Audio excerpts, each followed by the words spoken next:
Hello everyone, welcome to English word. आज हम poetry का chapter how to tell wild animals discuss करेंगे।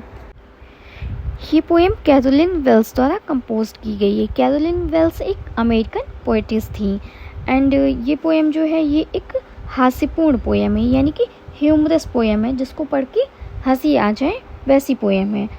इसमें पोएटिस ने वाइल्ड एनिमल्स को आइडेंटिफाई करने के कुछ तरीके बताए हैं एंड इसमें एनिमल्स के कुछ स्पेशल फीचर्स को हाईलाइट किया गया है।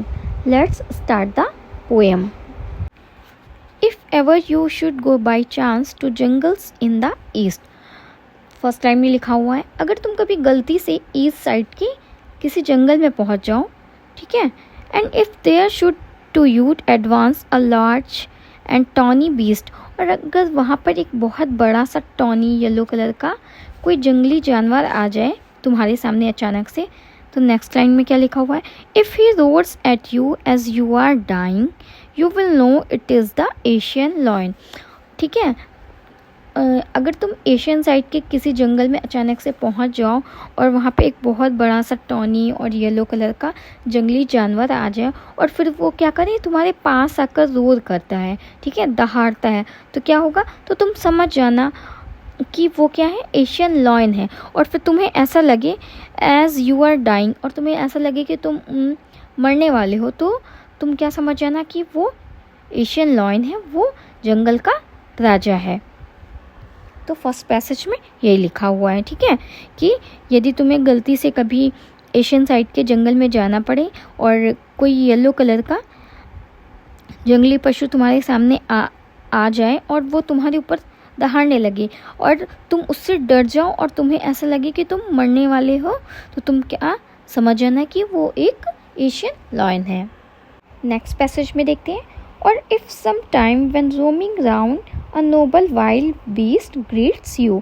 और पोएटिस आगे बताती हैं कि सोचो अगर तुम चल के जा रहे हो, ठीक है, नॉर्मल चल के जा रहे हो और कोई एक नोबल जंगली जानवर तुमको ग्रीट करता है या फिर तुम्हारा वेलकम करता है, तो सोचो कि वो कैसा होगा। ठीक, with black strips on a yellow ground just notice if he it's you.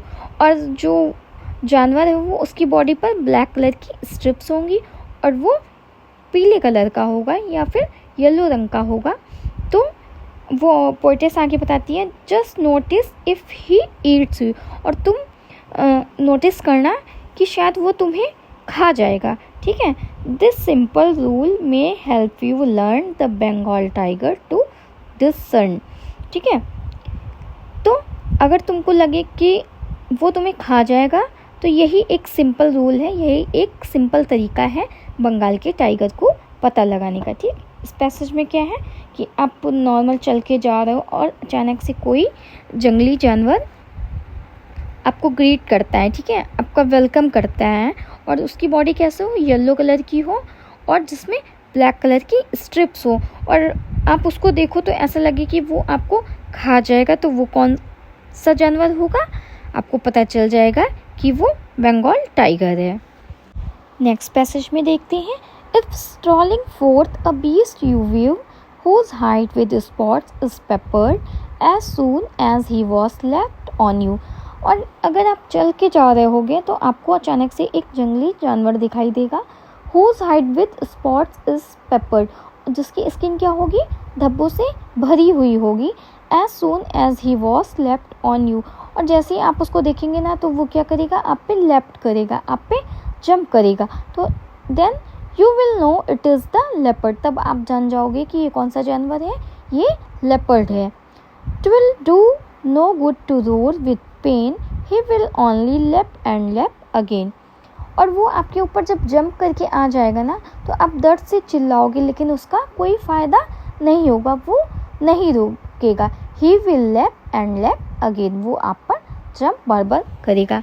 यहाँ पर वाइल्ड एनिमल के वाइल्ड साइड की बात हो रही है, अगर वो अटैक करेगा तो कोई कितने भी पेन में होगा वो एनिमल नहीं रुकेगा। अब नेक्स्ट पैसेज में देखते हैं, when you are walking round your yard you meet a creature there.